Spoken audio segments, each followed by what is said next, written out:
안녕하십니까, 파이어랩입니다. 오늘은 파이어족이 주식을 말아먹은 이야기에 대해서 한번 해볼까 합니다. 그 파이어족은 저겠죠. 저렇게 하면 안 되겠구나 이런 생각을 하시면서 보시면 좀 도움이 되실 것 같습니다. 잘 되는 방법을 아는 것도 중요하지만 확실히 안 되는 방법, 그런 것을 아는 것이 더 중요한 것 같습니다. 그래서 이제 제가 투자해서 실패해 나가는 과정을 한번 공유해 볼까 합니다. 저는 회사에 다닐 때도 동료들보다는 주식을 좀 많이 했습니다. 버려도 익절을 잘 못하는 스타일이라서 조금 수익률은 그다지 좋지는 않았습니다. 본전에서 왔다 갔다 하는 정도였던 것 같습니다. 주식을 제대로 해보기로 마음먹고 계산을 했습니다. 당시에는 한 10년 계획을 세웠습니다.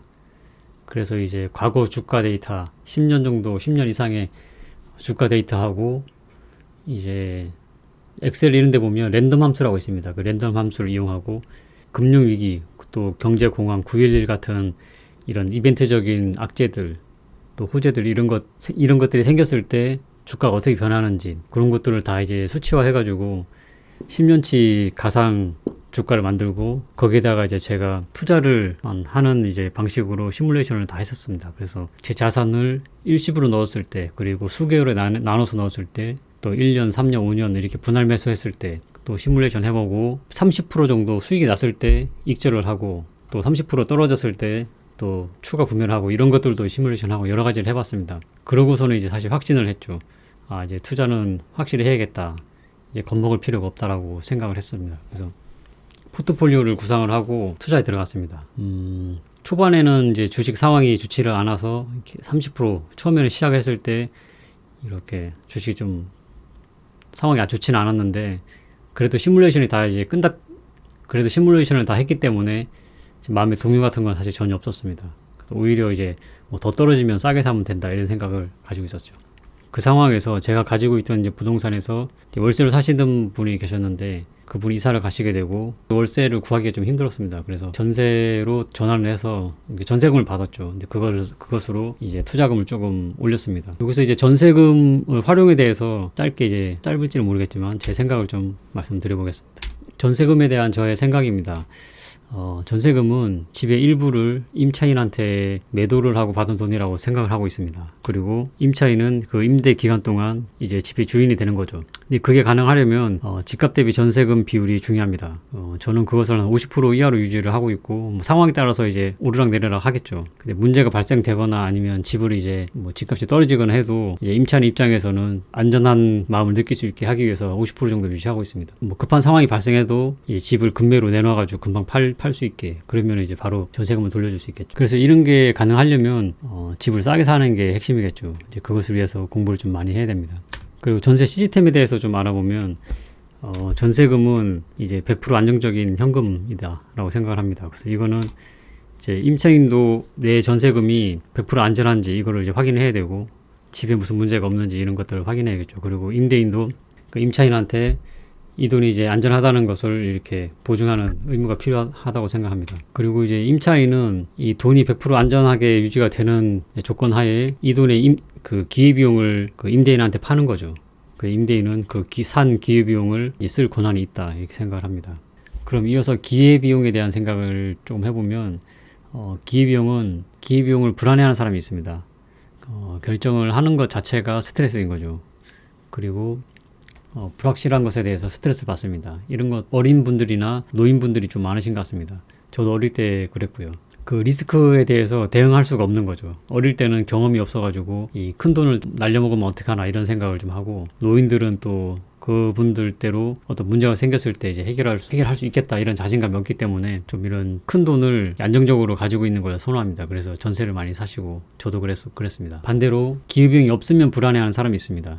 지금의 저와 같은 사람입니다. 기회비용이 없으면 변하는 세상에 대응이 될까 이런 걱정을 많이 합니다. 너무 정해져 있으면 이제 좀 그렇다는 거죠. 세상은 상대적으로 막 변하는데 내 돈이 쓸 수 없게 다 고정되어 있다 이러면은 그 변하는 세상에 대해서 이제 대응할 수가 없기 때문에 이제 불안합니다. 그래서 최근에는 최대한 기회비용을 늘리는 방향으로 이것저것을 하고 있습니다. 그래서 결국은 이제 왔다 갔다 하는 거죠. 기회비용을 피하다가 또 더 그걸 선호하다가 나이가 들면 또 이렇게 기회비용을 피하는 뭐 그런 식으로 선호하기 때문에 서로 누가 맞다가 할 수는 없는 것입니다. 그래서 그냥 자기가 편한 대로 이렇게 살면 되는 것 같습니다. 네, 그래서 제가 이제 구매한 기회비용을 이렇게 분산 투자를 했습니다. 안전하게. 그래서 처음에는 코로나로 이 상황이 좋았어요. 떡상을 해가지고 밤새도록 주가가 막 올라갔습니다. 그래서 기분이 너무 좋았죠. 근데 여기에서 좀 문제가 생깁니다. 이때 좀 과도하게 세레머니를 해서 이제 이성을 잃었죠. 축구로 치면 골을 넣고 세레머니를 너무 과격하게 해가지고 퇴장을 당하는 그런 상황입니다. 그리고 이제 소비를 많이 했습니다. 그러니까 저는 소비를 많이 하는 스타일은 아닌데 이때 이제 이성을 잃고 흥청망청 썼습니다. 치킨도 한 마리도 못 먹으면서 종류별로 막 2마리, 3마리 시켜가지고 먹고 버리고 막 그랬습니다. 투자도 과감히 했습니다. 이 투자는 기존에는 막 무조건 분산 투자하고 이렇게 고민해서 했는데 돈을 좀 벌다 보니까 좀 과감하게 투자도 하고 그랬습니다. 그리고 뭐 제가 잘한 건 아니죠. 이렇게 돈을 막 벌다 보니까 제가 잘했다고 생각이 이제 드는 거죠. 자만을 하게 됩니다. 그래서 공부도 오히려 더 잘 됐던 것 같습니다. 그때 신나서 공부를 막 하다 보니까 이제 피터 린치라고 이제 투자의 신이 있습니다. 이 사람처럼 되고 싶다 이런 이제 목표를 가지고 아마존이나 테슬라가 같이 될 회사를 찾자. 그래서 작은 회사 위주로 많이 공부를 했습니다. 이 피터 린치가 소형 회사를 좋아하고 거기서 이제 성과를 많이 낸 사람입니다. 그래서 가능성이 높은 작은 회사들을 많이 공부하고 발굴도 했습니다. 그래서 처음에는 성과가 괜찮았습니다. 저도. 그래서 이게 작은 회사를 많이 하면 이제 회사와 공부하는 맛도 있고 회사와 같이 이제 사업을 시작하는 느낌도 있고 그래서 재미가 아주 좋습니다. 그래서 처음에 좀 잘 나갔는데 이런 회사들은 이제 성장을 계속 하다 보니까 결국은 자기가 이제 생산량의 캐파가 이제 한계가 오게 됩니다. 그러면은 공장 증설을 하게 되죠. 처음부터 공장이 없는 회사도 있습니다. 이걸 설비 증설을 하면 결국 이제 그 돈은 어디서 끌어오냐 했더니 이제 주주들 주머니에서 다 털어가는 겁니다. 그러니까 미국 같은 경우에는 거의 깡패처럼 주가 발행해가지고 주식을 다 이렇게 털어갑니다. 그래서 그런 것을 좀 당하면서 주가가 많이 내려갔죠. 그러니까 뭐 플러스 70% 됐던 게 떨어져가지고 마이너스 50까지 떨어지고 막 그런 상황이 많이 몇 번 겪었습니다. 아직도 가지고 있는 회사들도 있습니다. 나중에 피터 린치 책을 이제 다시 한번 보니까 그러니까 피터 린치는 절대 증설을 앞둔 회사에는 투자를 하지 않습니다. 이제 그게 핵심이었습니다. 그러니까 이런 좋은 회사를 고르는 것도 중요한데 돈의 흐름을 잘 파악을 하는 거죠. 테슬라를 한번 예를 들어 보면 테슬라가 계속 성장한다고 해서 아무 때나 테슬라 주식을 사면 안 됩니다. 테슬라가 이제 차를 생산하는 공장이 있다고 치면 그 공장이 이제 24시간 쉬지 않고 1년 내내 돌아갔을 때 뽑아낼 수 있는 차의 개수가 정해져 있습니다. 그 최대치에 한참 못 미치는 상황에서 회사가 막 성장을 하고 있으면 그때는 이제 투자에 적합한 시기라고 볼 수 있습니다. 근데 최대치에 가까워져 있는 상태 그러면은 매출도 좋고 뭐 현금 흐름도 좋고 다 뭔가 증가를 하고 있다 하더라도 이제 한계치에 부딪힌 상황이 되는 거죠. 그러면은 그 추가되는 오더들을 대응하기 위해서 설비 증설을 계획할 것입니다. 그럴 때 현금을 많이 쓰게 되죠. 뭐 회사가 모아놓은 현금을 큰 회사니까 뭐 주가 발행을 막 하지는 않을 거고 모아놓은 현금을 쓴다고 하더라도 결국 그 돈도 내 돈인 것입니다. 내 주가에 포함되어 있는 돈이죠. 그래서 그런 상황에서는 이제 투자에 적합하지 않다. 그런 것을 요번에 이렇게 물리면서 깨달았습니다. 그 다음은 또 다른 이제 패착입니다. 그러니까 정보를 이용한 투자. 이 미국 유명한 투자 책들에서도 보면 인포메이션 트레이딩이라고 그런 걸 하지 말라 이러는데 후배하고 지인들이 들고 오는 정보, 뭐 형만 알고 계십시오 이런 것들 있습니다. 친한 후배가 주식을 좀 하는데 같이 얘기도 많이 하고 합니다. 근데 그 후배가 이제 어느 주식회사의 그 넘버 2하고 이제 지인이라서 넘버 2하고 그 회사의 이제 주포로 가지고 투자사하고 뭐 어느 목표 주가를 가지고 움직인다고 하더라고요. 그래서 목표 주가가 얼마니까 언제 들어가서 기다리시면 된다. 뭐 이렇게 해가지고 이제 들어갔죠. 근데 여기에 이렇게 들어오는 거는 이걸 들으면 진짜 방법이 없습니다. 이거는 꽃뱀이나 카사노바 이런 것처럼 알면서도 이제 종목과 사랑에 빠질 수가 없는 거죠. 약간 너무 매력적입니다. 돈을 금방 이제 벌 수 있다 이런 확신이 서니까. 그래서 뭐 단기적인 거니까 이제 기존에 투자하던 거에서도 좀 빼가지고 넣고 이 현금 창고에서도 돈을 빼가지고 이렇게 좀 넣습니다. 근데 물려서 계속 내려오는 거죠. 그러면 이걸 이제 또 정보가 또 들어옵니다. 요번에는 그런데 또 간다. 뭐 이렇게 하면 또 조금씩 빼가지고 옮기죠. 그래서 이것 때문에 지금 주가가 많이 떨어졌습니다, 제가. 그래서 이런 거를 진짜 조심해야 된다. 근데 아직까지 뭐 마땅한 대안은 없는 상태입니다. 처음에 계획한 것은 이제 아직까지 유효한 거고, 이런 것들 때문에